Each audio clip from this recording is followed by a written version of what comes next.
그 수방사령관님은 언제 이걸 알았습니까? 아, 대통령님 그 TV로 그 성명을 내시기 전에 바로 한 얼마 10분 전 정도에 장관님부터 전화가 왔습니다. 사안이 지금 위중해서 집무실에서 좀 대기하라고. 그래서 집무실에 대기하는 상황이었습니다. 아, 그래요? 그럼 그 전화를 받은 거는 밤 몇 시경입니까? 어디서 받았죠? 좀 제 집에서 네. 방에서 자택에서 받았습니다. 아, 집에 쉬고 있다가 장관 전화를 받고 네, 긴급 사항이 있으니까 출동하라.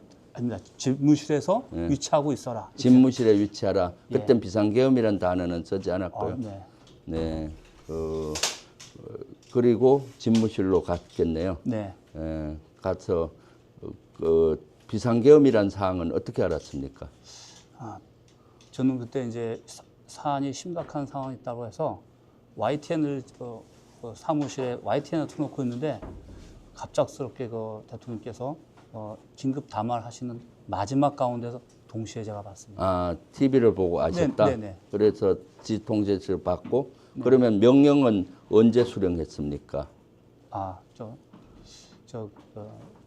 주요 지휘관 회의 QTC를 시작을 그렇죠. 했는데 그렇게 하면 주요 지휘관 하상회의를 먼저 시작했잖아요. 거기서 임무를 준 모양이죠, 장관이. 아닙니다. 그 긴급한 상황에서 수방사령관은 먼저 네. 자리를 떠서 출동을 해라 네. 하셔서 제가 나오는데 어디로 출동하라고 지시? 거기서는 말씀하시고 별도 임무가 있다 이렇게 하셔서 나왔는데 이제 다시 폰으로 연락이 오셔서 국회로 가라고 이렇게 하셨습니다. 국회로. 네. 그럼 특임단을 보내라고 임무를 줬습니까?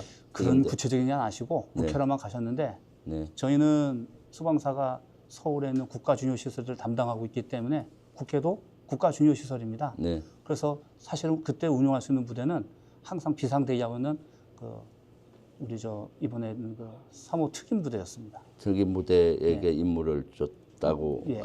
하셨죠. 그럼 보내면서 임무를 준 것은 뭡니까? 보내면서 임무 주는 거는 딴 거 없었고 네.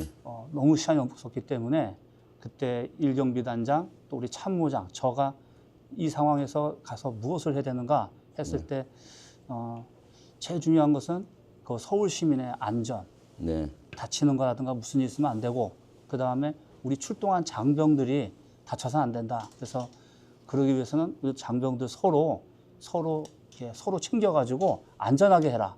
그러면서 참모장이 저한테 건의했습니다. 그러면은 이 장비 중에 총기라든가 이런 것들은 휴대하지 않는 게 좋겠습니다. 라고 네. 얘기해서 그거 타당하다 제가 얘기를 하고 그렇게 준비를 시켰습니다. 그러면 총을 놔두고 출동을 했습니까? 차량에 총기를 놔두고 병력이 하차해서 임무를 수행했습니까? 그리고 제가 사실 네. 나중에 현장에서 보니까 네. 병력들이 저희 초동조치부대들은 기본적으로 들고 다니는 패키지가 있습니다. 그렇죠. 총하고 다 예. 휴대하죠. 총기를 들고 갔고 그 다음에 총은 탄약은 이제 안 가져가고 공포탄을 네. 대신해서 갔는데 제가 현장에서 먼저 보고 너무 상황이 사람들이 많았습니다. 그래서 총기는 차에다 다 내려두고 빈몸으로 내려서 임무를 수행해라 이렇게 임무했습니다. 네. 그럼 총기는 차량에 놔둔 상태에서 빈몸으로 내렸다. 그때 임무 준 거 있습니까?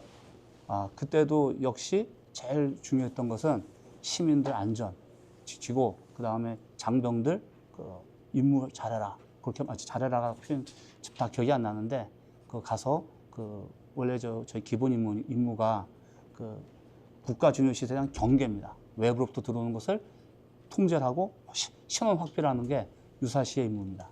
그리고 본청으로 간 걸로 알고 있는데요. 본청. 근데 그런 임무가 있지 않았기 때문에 네. 저희는 본청 외곽에 있었습니다. 본청 외곽 경계를 담당했다. 예, 근데 말씀. 그 인원도 너무 사람이 많아서 네. 인원 중에 한 40여 명 정도밖에 못 탔고 나머지는 거기까지도 가지 못한 상황이었습니다. 총 출동 병력은 어느 정도 규모였습니까? 맨 처음은 한 40여 명이 출동했고 네. 그게 가장 기본 준비된 부대였기 때문에 나머지는 축차적으로 왔는데 전체적으로 보니까 나중에 한 110여 명 정도가 현장에 있었고 그다음에 국회 본청엔 한 40여 명이 외곽에 있었습니다. 네. 그때 실제 가서 임무를 수행하면서 그 사령관님은 현장에 먼저 도착하셨습니까? 예. 아니면 언제 갔었습니까? 아닙니다. 저 병력들이 소집되는 시간이 꽤 걸립니다. 아, 그렇죠. 퇴근한 갑- 상태니까. 그렇죠. 갑자기 했으니까. 네. 근데 긴박한 상황이었고, 그다음에 제가 그때 생각했을 때는 지금 무슨 상황인지 모르기 때문에 현장에서 평가를 해야 되는데, 그래서 제가 먼저 가서 봐야겠다 해서 갔습니다. 가서 보니까 어떻게 판단했습니까? 가서 보니까 너무 사람이 많았고, 특히 경찰, 또 시민, 그다음에 누가 누군지 모르는 상태였기 때문에 아, 이건 되게 잘못하면 오해도 하고 문제가 될 수 있겠다라고 생각을 많이 했습니다. 네, 그렇게 해서 총기를 차에 놔두고 하차해라. 그리고 본청 경계를 서라. 이런 임무를 줬다는 얘기입니까? 예, 출입하는 사람도 네. 확인하라고 했습니다. 박 의원님 이쪽으로 좀 오세요. 네. 이쪽 옆에 좀 앉아주세요. 이쪽 옆으로. 그리고 작전관에 현장에 있었으니까 주로 장관의 지시를 받았습니까? 계엄사령관의 지시를 받았습니까? 맨 처음에는 출동할 때는 장관님 지시를 받았습니다. 네, 그리고 현장에서 이제 계엄사령관님이 이제 육군 참모총장님인 걸 알고 이제 전화 보고를 드리려고 했는데 너무 바쁘시더라고요. 전화가 안 되셨고 한 번 전화 오셔서 저희 상황을 물어보셨습니다. 그래서 방금 말씀드린 것처럼 굉장히 복잡하고 그래서 저희가 총기 휴대 안 하고 또 여러 가지 장비들을 다 갖고 오지 않게끔 했습니다. 맨몸으로 들어갔습니다. 했더니 참모총장님께서 잘하셨어 이렇게 얘기하셨습니다. 아, 사람이 많으니까 안전을 고려해서 총기는 차에 놔두고 네. 그 갔다고 했더니 계엄사령관은 잘했다라고. 그러니까 평소하시는 표현이 있습니다. 오케이 굿 이렇게 말씀하신 것 같습니다. 오케이 굿. 근데 그 제가 기억이 다 잘 안 납니다. 네, 그렇죠. 그런 하여튼 그런 걸 동의한 거고요. 그 중간 작전 중간에 대통령 윤석열 대통령으로부터 지시나 전화를 받은 적은 있습니까? 그 한 차례 정도 오셨는데 한 번. 예, 지금 기억에 지금 다 정신이 하나도 없습니다. 네. 그때 전화가 너무 많아가지고 근데 오셔서 똑같은 걸 물어보셨습니다. 어떤 걸 물어보죠? 거기 상황이 어떠냐? 네. 그래서 똑같은 얘기를 했습니다. 굉장히 이제 복잡하고 우리 인원이 이동할 수도 없다. 그랬더니 가만히 들어보시다가 알겠다고 하시고 더 전화 끊으셨습니다. 아, 그러니까 그때가 언제쯤입니까? 한 배엄이 선포되고 한 12시경. 예, 그 정도 될 12시에서 것 같은데. 12시 반 정도? 네. 12시 정도가 될 것 같습니다. 네. 그러면은 그 수방사 병력들은 건물 안에는 투입되지 않고 본청 네, 네. 건물 외곽에 있었단 말이죠. 네네. 네. 그리고 국회에서 계엄 해제 결의안이 01시 02분쯤 통과했는데 네. 그 이후에 수방사 병력도 철수를 한 걸로 아는데 그건 사령관님 결심입니까? 어떻게 해서 철수를 하게 된 겁니까? 처음에는 네. 보고가 들어왔습니다. 그 현장에 있던 간부가. 네. 근데 지금 우리 특전사 인원들이 정리를 해서 철수를 합니다. 아, 특전사 철수하고 있다. 예, 네. 그때는 저도 이제 네. 그 유튜브를 보고 있었기 때문에 네. 그 부회장님이 가결하시고 네. 그걸 하신 걸 제가 봤기 때문에 네. 그렇겠구나 해서 네. 저희는 이제 차량으로 왔기 때문에 다시 나오면 네. 또 시민들이 너무 많아서 네. 좀 어떤 또 안 좋은 일이 있을 것 같아서 그러면 저 특전사 팀들과 같이 이동해라 그쪽 가는 쪽으로 네. 그렇게만 일차적으로 철수를 지시했고요. 예. 그렇게 했고 나중에 보니까 거기 있다가 이제 다시 차량으로 와서 네. 안전 인원 장비 이상 없는 거 다 보고 차에 타서 복귀시켰습니다. 근데 저는 사실 그때 제일 큰 게 그 병력들이 이런 큰 일에 출동할 때 부모님들도 보신다고 저는 생각했습니다. 네. 그래서 부모님들이 봤을 때 나중에 우리 아들이 참 장한 일을 하겠다라는 그런 결과가 있어야 된다고 생각했기 때문에 결론적으로는 우리 장병들도 국민이고 또 우리 또 거기 있는 현장에 시민들도 국민이고 그래서 그걸 제일 우선시했습니다. 장한 일이라는 표현은 적절하지 않는 것 같고요. 네. 내란인데 어떻게 장하게 보겠습니까? 네. 대신 국민과 충돌을 방지하면서 안전을 지켜내는 것이 장한 것인데 그 출동에서 명령에 의해서 어쩔 수 없이 출동을 한 것 같은데 하여튼 출동 자체도 그것은 아주 잘못된 겁니다. 그런 사령관님이 판단을 해야 되는 거고 그렇지만 출동해서는 총기를 차량에 놓고 절대 있는 행동을 한 것은 잘한 것 같고요.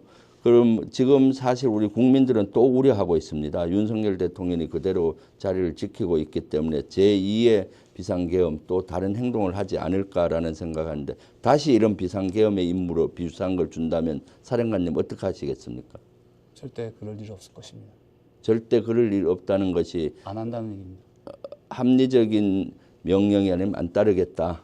위법한 명령은 따르지 않겠다. 그 얘기입니까? 네. 그걸 좀 힘주어서 우리 그 국민들께 말씀해 주시면 좋겠습니다. 우리 우리 국민 여러분 이번 일로 많이 심려하셨을 텐데 먼저 우리 수방사 장병들의 부모님들께 다시 한번 참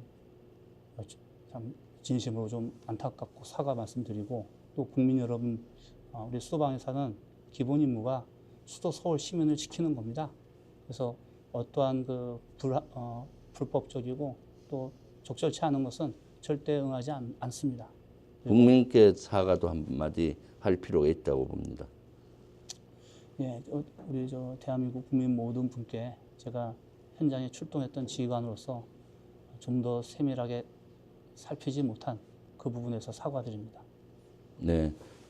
지금 조금 있다 또 갑자기 국방위가 어저께 요구했던 게 열린다고 해서 오늘 인터뷰 시간은 짧게 하는데 박선원 의원님 왔는데 한 두세 개만 짧게 질문해 주세요. 예, 이진우 사령관님, 제가 몇 차례 쿠데타성 계엄령 예비 음모가 있고 여기에 이진우 사령관이 참석했을 것이라는 의혹을 제기한 것 기억하시죠?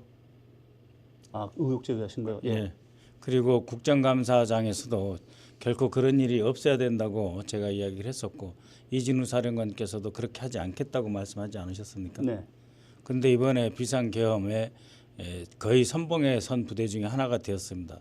더욱이 현장에 계신 거 아닙니까, 사령관님? 네. 그래서 국민들은 그게 과연 우리 수도 서울을 지키고 대한민국 국민을 지키는 일인지에 대해서 되묻지 않을 수가 없습니다. 그것은 분명히 불법적인 행위였습니다. 현재 장갑차 등 전투 차량은 얼마나 투입하셨습니까? 출동시키지 않았습니다. 네. 장갑차 등 일체 출동시키지 않았단 말씀이십니까? 네. 지금 이제 방금 전에 국방 차관 장관 직무 대리도 발표를 했습니다만 이 문제에 대해서 수사에 협조하겠다고 했습니다. 그래서 매우 중요한 순간입니다, 사령관님.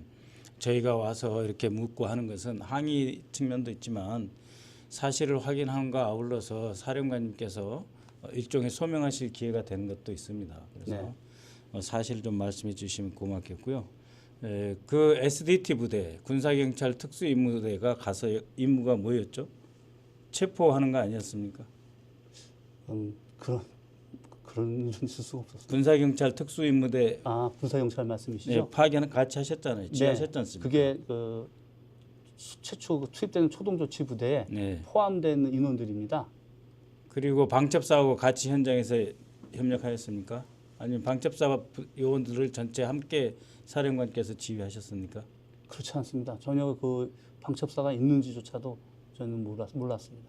네, 앞으로 조금 더 또 국회 국방위가 열리니까 조금 더 확실하게 말씀해 주시기 바랍니다. 다시 한번 아까 김병주 위원께서도 말씀하셨지만 이번 비상계엄 합법적이라고 생각하십니까? 결과론적으로 끝나고 나서 돌이켜서 지금 평가를 해보셔야 됩니다. 많이 아쉽습니다. 네, 그렇죠. 아쉬운 것 갖고는 아니죠. 어떻게 아쉬운 정도입니까? 국방차관이나 계엄사령관 했던 육군총장조차도 잘못됐다고 인정을 했습니다. 잘못된 것이죠. 네.